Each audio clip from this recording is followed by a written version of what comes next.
বিয়ের ৭ বছর পর রাত ২টায় ফোনটা এসেছিল। তিথি, আমি আর পারছি না, তোমাকে আর ঠকাতে পারবো না।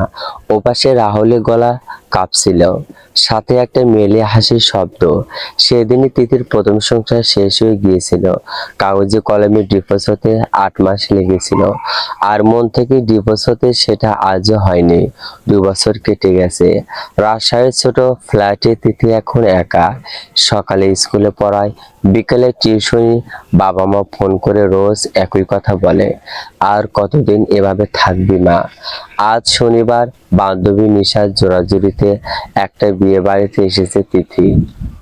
অনেকদিন পর শাড়ি পরেছে, হালকা গোলাপি জামদানি। খাবার টেবিলে হঠাৎ ধাক্কা। সরি সরি, দেখিনি।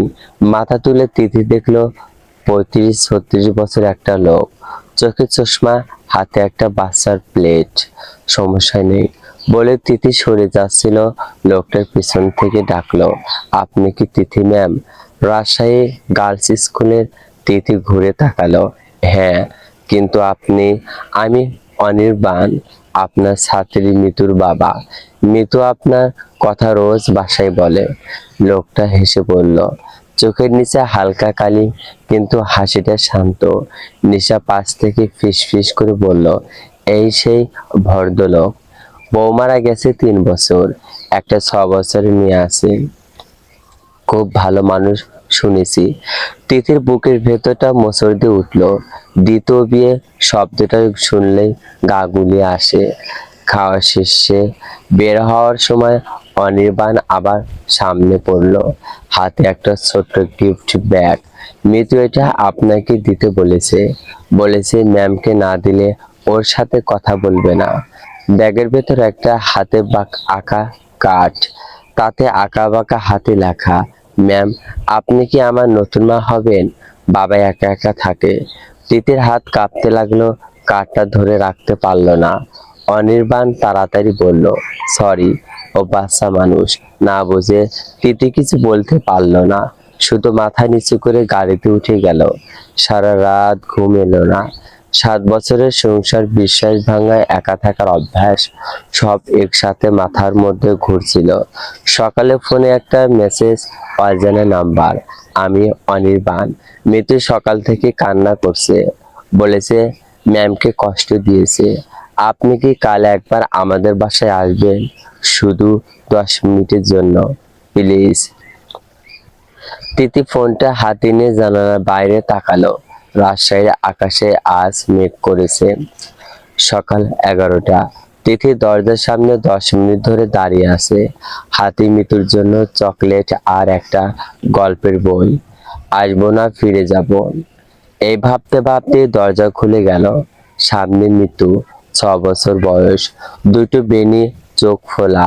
তিথিকে দেখে জড়িয়ে ধরে বলল, ম্যাম, আপনি এসেছেন।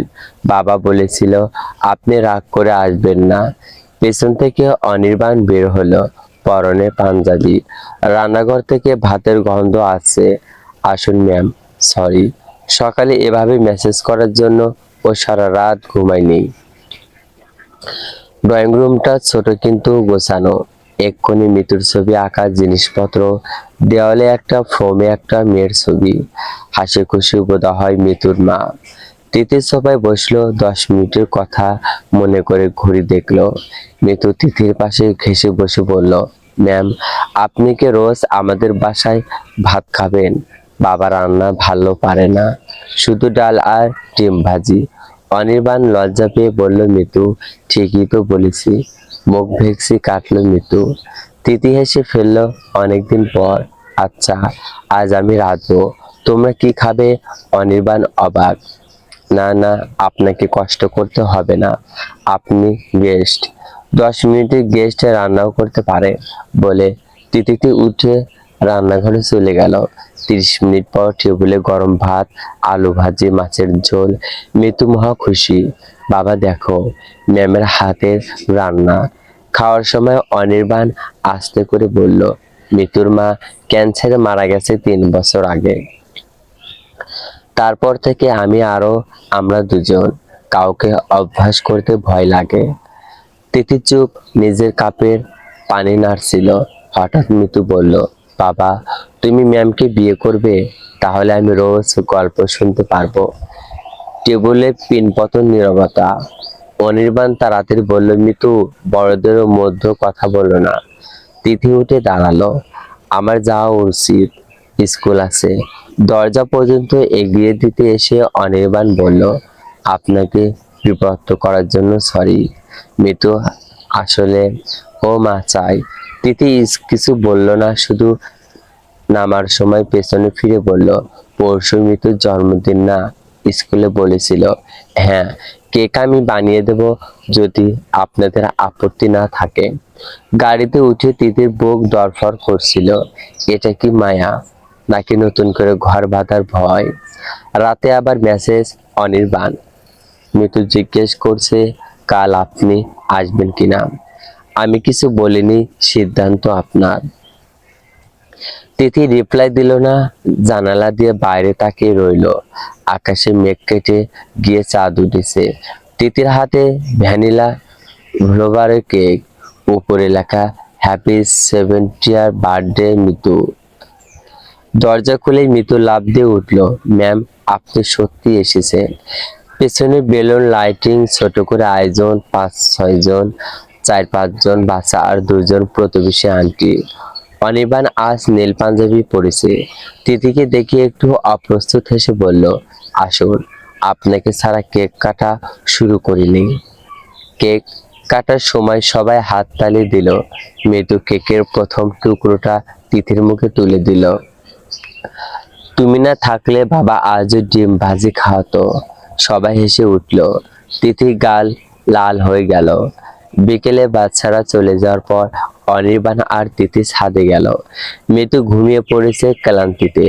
আপনি কেন এলেন? অনির্বাণ সরাসরি জিজ্ঞেস করলো। তিথি চুপ করে আকাশ দেখছিল। জানি না, হয়তো মিতুর জন্য, আর আমার জন্য না। তিথি চমকে তাকালো। অনির্বাণ চশমাটা ঠিক করে বলল, মিথ্যা বলবা না ম্যাম। আপনার সাথে প্রথম দিন কথা বলার পর থেকে আমি শান্তি পাই। মিতুর মা চলে যাওয়ার পর বাসাটা কবর হয়ে গিয়েছিল। আপনি আসার পর আবার মানুষের গন্ধ পাই। তিথি গলা শুকিয়ে গেল। অনির্বাণ বাবু, আমি ডিভোর্সে আমার জীবনে একবার বিশ্বাস ভেঙেছে, দ্বিতীয়বার সেই রিস্ক আমি। আমি বিয়ের কথা বলছি না। অনির্বাণ মাঝখানে থামালো। শুধু বন্ধু হয়ে থাকা যায় না। মিতুর টিচার আর আমার ভালো বন্ধু। তিথি উত্তর দেওয়ার আগেই নিচ থেকে মিতুর কান্নার শব্দ। বাবা, তো স্বপ্ন দেখেছি। দুজনেই দৌড়ে নিচে গেল। মিতু কাঁপছে। মা, মা কোথায়? অনির্বাণ মেয়েকে জড়িয়ে ধরলো। তিথি পাশে বসে মাথায় হাত বুলিয়ে দিল। 10 মিনিট পর মিতু ঘুমালো। যাওয়ার সময় দরজায় অনির্বাণ আস্তে করে বলল, তাড়াহুড়া নেই তিথি, আপনার সময় লাগলে নিন। শুধু একটা কথা, আমি আর ঠকাবো না। কথা দিলাম। বাসায় ফিরে তিথি আয়নার সামনে দাঁড়ালো। 2 বছরে প্রথমবার নিজেকে সুন্দর লাগতো। রাত 12টায় ফোনে একটা ছবি এলো। অনির্বাণ পাঠিয়েছে। ছবিতে মিতু তিথির আঁকা কাটা বুকে নিয়ে ঘুমাচ্ছে। ক্যাপশন, ওর নতুন মা। তিথির চোখ ভিজে গেল। পরের দিন সকালে স্কুলে প্রিন্সিপাল ডাকলেন। তিথি ম্যাম, আপনার বদলির অর্ডার এসেছে। আগামী মাসে ঢাকার একটা স্কুলে যেতে হবে। তিথির হাত থেকে ফাইল পড়ে গেল। প্রিন্সিপালের রুম থেকে বের হয়ে তিথির পা কাঁপছিল। আগামী 30 তারিখের মধ্যে জয়েন করতে হবে। এটা সরকারি অর্ডার। তিথি রাজশাহী থেকে ঢাকা, 2 বছরের অভ্যাস, স্কুল, এই শহর সব ছেড়ে। ক্লাসে মন বসছিল না। পিরিয়ড শেষে মিতু দৌড়ে এসে বলল, ম্যাম, আজ বিকালে আমাদের বাসায় আসবেন। বাবা বিরিয়ানি রাঁধবে বলেছে। তিথি জোর করে হাসলো। দেখি মা। বিকালে বাসায় ফিরে বদলির চিঠিটা আবার খুললো। আর তখনই ফোন, অজানা নাম্বার। তিথি বলছেন। ওপাশে গম্ভীর পুরুষ কণ্ঠ, জি কে? আমি অনির্বাণের বড় ভাই অর্ণব। আমরা কি কাল একবার দেখা করতে পারি? খুব জরুরি। তিথির বুক ধক করে উঠল। কিসের ব্যাপারে? আমার ভাই আর আপনার ব্যাপারে, আর মৃত্যু ব্যাপারেও। পরের দিন কফি শপে অর্ণব 40-এর মতো বয়স, চোখ দুটো অনির্বাণের মতোই, কিন্তু আরো ধারালো। সোজা কথায় গেলেন, আপনি কি আমার ভাইকে বিয়ে করতে চান? তিথি কফির কাপ নামিয়ে রাখলো। আমরা শুধু বন্ধু, ভালো বন্ধু থাকেন। অর্ণব একটা ফাইল এগিয়ে দিল। আমার ভাইয়ের আগের বিয়ে নিয়ে একটা কেস চলছে, বীমা 40 লাখ টাকা। ওর শাশুড়ি দাবি করছে অনির্বাণ ইচ্ছা করে চিকিৎসা করায়নি। কোর্টের নেক্সট ডেট সামনে মাসে। তিথির মাথা ঘুরছে। এসব আমাকে কেন বলছেন? কারণ আপনার নাম এখন ওদের মুখে বলছে। মৃত্যুর নতুন মা আসছে, মিডিয়া পেলে কেস ঘোলা হবে, আর মৃত্যু কাস্টাডি নিয়েও ঝামেলা হতে পারে। ফাইলগুলো দেখলো তিথি। মৃত্যুর মায়ের হাসপাতালের কাগজ, পুলিশি রিপোর্টের কপি। আমি কি করব? গলা কেঁপে গেল তিথির। ঢাকা চলে যান, এটাই ভালো সবার জন্য। আমার ভাই ভালো ছেলে, কিন্তু ওর জীবন এখন জটিল। আপনাকে জড়াতে চাই না বলে অর্ণব উঠে গেল। রাতে অর্ণিবানের ফোন। তিথি, কাল মৃত্যুর স্কুলে পিটি মিটিং আছে, আপনি আসবেন তো? তিথি চুপ। বদলে চিঠি আর ফাইলের কথা মাথায় ঘুরছে। তিথি, লাইনে আছেন? হ্যাঁ, আমি আমি ঢাকা চলে যাচ্ছি অনির্বাণ বাবু। বদলি হয়েছে। ওপাশে 5 সেকেন্ডের নীরবতা, তারপর শুধু ওহ করে 30 তারিখ। আচ্ছা, মৃত্যুকে আমি বলে দেব। গলাটা স্বাভাবিক রাখার চেষ্টা, কিন্তু ধরা খেয়ে গেল। ফোন রাখার পর তিথি কাঁদলো। 2 বছর পর আবার কারোর জন্য কষ্ট হচ্ছে।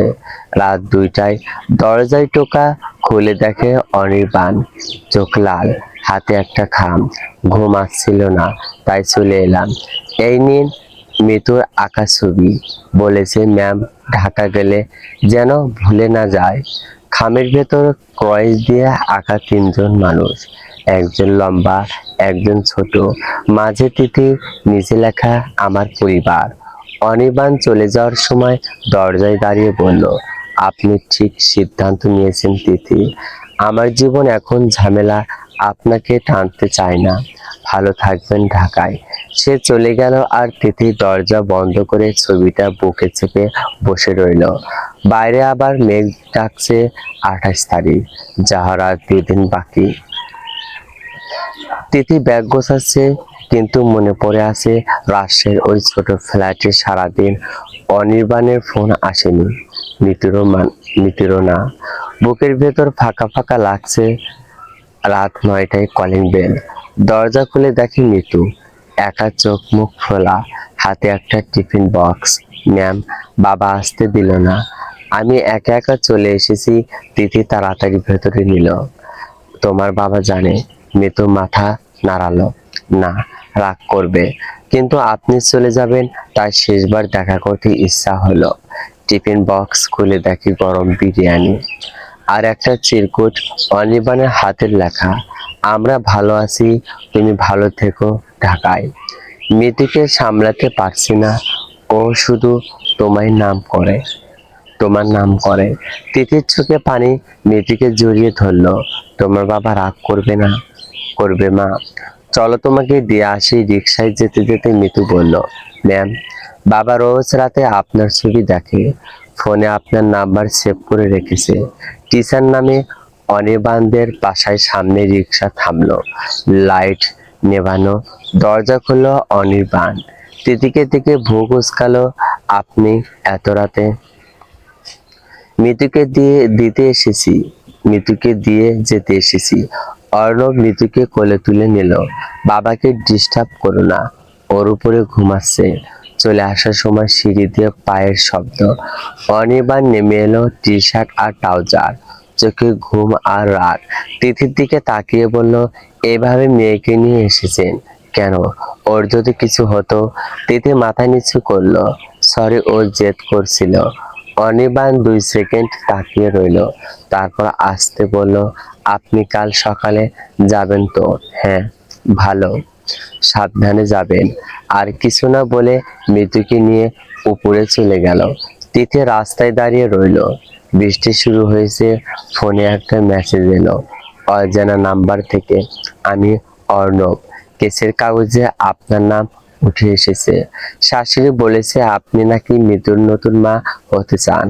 কোর্টে এটা গেল বিপদ। প্লিজ ঢাকা চলে যান, এটাই শেষ অনুরোধ। বাসায় ফিরে তিথি সারা রাত ঘুমালো না। সকালে ট্রেন 10টায়। ব্যাগের পাশে রাখা মৃত্যুর আঁকা ছবিটা। আমার পরিবার।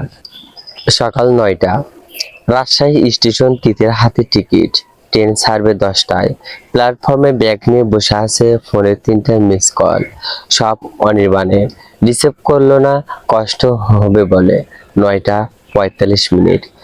অ্যানাউন্সমেন্ট হলো, ঢাকাগামী ট্রেন প্ল্যাটফর্মে দাঁড়িয়েছে। তিথি উঠে দাঁড়ালো, পা চলছে না। হঠাৎ পেছন থেকে দৌড়ে আসার শব্দ। ম্যাম। ঘুরে দেখে মিতু, সাথে অনির্বাণ। দুজনেই হাঁপাচ্ছে। মিতু এসে তিথিকে জড়িয়ে ধরে কাঁদতে লাগলো। যেও না, তুমি গেলে আমি মরে যাব। অনির্বাণ হাঁটু গেড়ে বসলো, চোখ লাল। তিথি, অর্ণব ভাই যা বলেছে তার অর্ধেক সত্যি। কেস আছে, কিন্তু আমি কাউকে ঠকাইনি। আমার বইয়ের চিকিৎসার জন্য আমি সব বিক্রি করেছি। ওর মা টাকার জন্য কেস করছে। তাহলে আমাকে কেন দূরে সরিয়ে দিচ্ছিল? তিথির গলা কাঁপছে, কারণ আমি ভয় পেয়েছি। একবার ঠকেছে তুমি, আমি চাই না আমার জন্য আবার তোমার জীবন নষ্ট হোক। অনির্বাণ মাথা নিচু করলো। কিন্তু কাল রাতে মিতু যখন পালিয়ে তোমার কাছে গেল, তখন বুঝলাম ওকে আটকানো যাবে না। আর আমিও তোমাকে ছাড়া পারবো না। ট্রেনের হুইসেল। অনির্বাণ তিথির হাত ধরলো। যাবে, আমাদের সাথে পরিবার হবা, কোর্ট কেস ঝামেলা সব একসাথে ফেস করব। কথা দিলাম, আর কখনো ঠকাবো না। মৃত্যু পা ধরে বলল, প্লিজ ম্যাম, তুমি আমাদের নতুন মা হও। তিথি 10 সেকেন্ড চোখ বন্ধ করে রইল। 7 বছরের ধোঁকা, 2 বছরের একাকিত্ব, আর সামনে অনিশ্চয়তা, সব একসাথে। তারপর চোখ খুলে টিকিটটা ছিঁড়ে ফেললো। আমি যাচ্ছি না। অনির্বাণ আর মৃত্যু দুজনেই কেঁদে ফেললো। 6 মাস পর রাজশাহী কোর্টে কেস ডিসমিস। প্রমাণ হয়েছে অনির্বাণ নির্দোষ। কোর্ট থেকে বের হয়ে 3 জন, অনির্বাণ, তিথি আর মৃত্যু। মৃত্যু মাঝখানে, দুজনে হাত ধরে, ম্যাম আজ থেকে তুমি মা ডাকবা কিন্তু। মৃত্যু বলল। তিথি হেসে কপালে চুমু দিল। আচ্ছা মা। অনির্বাণ আসতে বলল, বদলে অর্ডার ক্যান্সেল করিয়েছে। হ্যাঁ, প্রিন্সিপাল ম্যামকে সব বলেছি, উনি বুঝেছেন। সন্ধ্যায় বাসায়, ছোট ফ্ল্যাট, কিন্তু এখন আর ফাঁকা না। দেয়ালে নতুন ছবি 3 জনের, নিচে লেখা আমার পরিবার। 2.0 রাতে খাওয়া পাওয়া। অনির্বাণ বলল, তিথি একটা কথা জিজ্ঞেস করি, কি আমাকে বিয়ে করবা এবার অফিসিয়ালি? মৃত্যু কাঠ চাপাতে চায়। তিথি মৃত্যুর দিকে তাকালো। মেয়েটা ঢুকছে তারপর অনির্বাণের চোখে চোখ রেখে বলল, হ্যাঁ, দ্বিতীয়বার, কিন্তু এবার শেষবার। বাইরে রাজশাহীর আকাশ আজ আর মেঘ নেই, শুধু চাঁদ। যদি গল্পটি ভালো লাগে অবশ্যই কমেন্টে জানিয়ে দেবেন। আপনাদের কমেন্ট পেয়ে গেলে এরকম সুন্দর সুন্দর গল্প অবশ্যই দ্রুত আপলোড করব। সমাপ্ত।